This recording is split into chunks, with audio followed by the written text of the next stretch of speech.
Portrait de créatrice. La quotidienne, jusqu'au 22 mai. Et du coup, j'ai fait une grosse collection de boucles d'oreilles à base de fougères.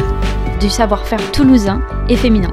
Mon acte de devenir céramiste. Portrait de créatrice. La quotidienne, Jusqu'au 22 mai.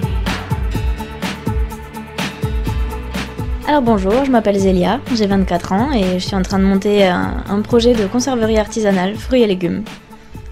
C'est parti d'un déclic. C'est parti d'un déclic, d'une idée de... J'ai fait plein de choses. J'ai que 24 ans, mais je suis passée par pas mal de métiers différents. Et puis j'en ai eu marre et j'ai eu envie de faire les choses comme je le voulais moi, avec mon éthique, avec ma manière de penser, et pas juste en voulant correspondre à ce qu'on me demandait. J'ai envie de faire quelque chose qui me plaît parce que je m'investirai beaucoup plus si c'est quelque chose qui me plaît et qui me correspond. Donc voilà, j'ai creusé, qu'est-ce qui me plaît, qu'est-ce que j'ai envie de faire, comment est-ce que j'ai envie de travailler, quelle est mon éthique, quelles sont mes valeurs. J'en ai sorti ce projet en cours de construction qui s'appelle Après la pluie et qui me correspond, et depuis, même s'il est en cours de création, ça va faire quelques mois que je travaille dessus maintenant et je m'ennuie toujours pas. Je m'éclate même, donc c'est bien parti. Quel sera dans le futur, dans pas très longtemps j'imagine, ton produit phare ou des produits vraiment que tu vas mettre en avant? Alors j'ai plusieurs idées. Ce qui m'importe vraiment, c'est de mettre le fruit ou le légume au cœur du produit et de vraiment pouvoir avoir des produits sains, tout simplement. Par exemple, là j'ai commencé à faire des tests, des compotes pommes-fraises sans sucre ajouté, des poires au sirop, mais au sirop léger, très peu de sucre. J'ai fait des compotes pommes kiwi aussi, je vais travailler la pomme épice, mais toujours des choses simples et saines. Et au-delà de ce que tu m'as déjà dit, c'est quoi les meilleures perspectives que tu voudrais t'offrir? Les meilleures perspectives, ce que je vise pour l'instant et que j'aimerais beaucoup réaliser dans quelques années, c'est, pour l'instant, je suis obligée d'acheter mes fruits et légumes parce que c'est compliqué de produire et de transformer en même temps, donc je commence par la transformation. Mais l'idéal pour moi, ce serait d'avoir un verger et d'utiliser mes propres fruits et légumes pour la transformation, pour mes bocaux.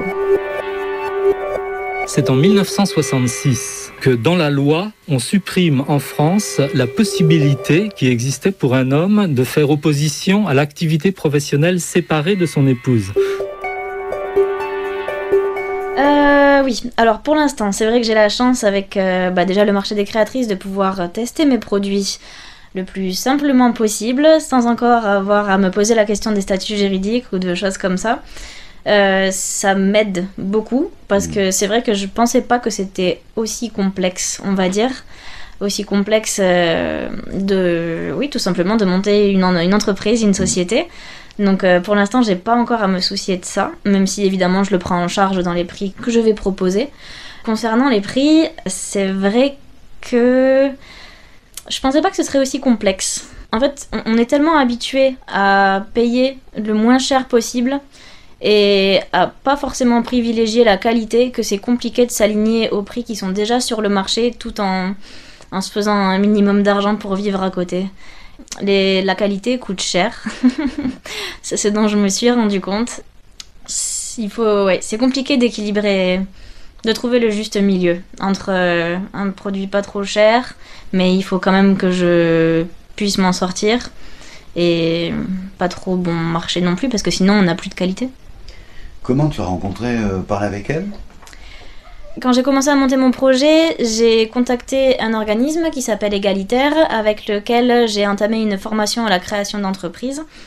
Et c'est cet organisme qui m'a fait passer justement l'annonce pour le marché des créatrices.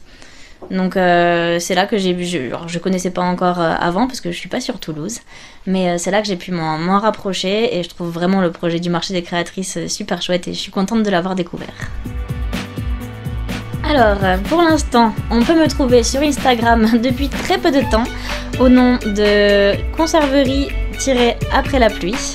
La page Facebook devrait pas tarder à arriver, je suis en train de réfléchir à tout ça, mais voilà, pour l'instant c'est Instagram après la pluie, conserverie.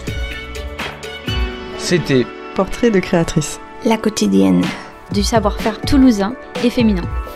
Mon acte de devenir céramiste. Portrait de créatrice. La quotidienne. Jusqu'au 22 mai. Coproduction Parle avec elle Et Radio Campus. Mai 2021.